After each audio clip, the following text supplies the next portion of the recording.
నీ ఓన్గా నువ్వు ఎంత కష్టపడుతున్నావు? ఈరోజు ఒకటే మాట, నీ సొంతంగా నువ్వు చదువుల్లో, వ్యాపారాల్లో అందరం కష్టపడుతున్నావు.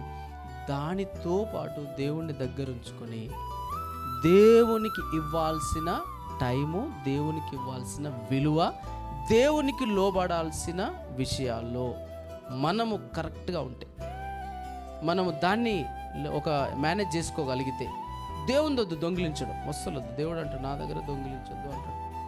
దేవుని దొంగిలించకుండా దేవునికి ప్రాధాన్యత ఇస్తే మిగతా ఆయన చూసుకుంటాడు. ఆయన పెద్ద సమస్యలు కాదు. ఈ లోకంలో ఆయన తోడుగా ఉన్నాడంటే మనము ఖచ్చితంగా సక్సెస్ సాధించగలం. సక్సెస్ ఇస్తాడు. ఎన్నో జీవితాలు మన ఎదుట పెట్టాడు.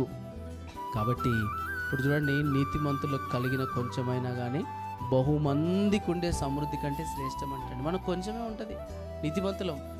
అదే మనకు తృప్తినిచ్చేటట్టు చేస్తాడు దేవుడు. కొంచెమే 5 రొట్టెలు 2 చేపలే కదా, మరి ఎంతమంది తృప్తిగా తిన్నారు?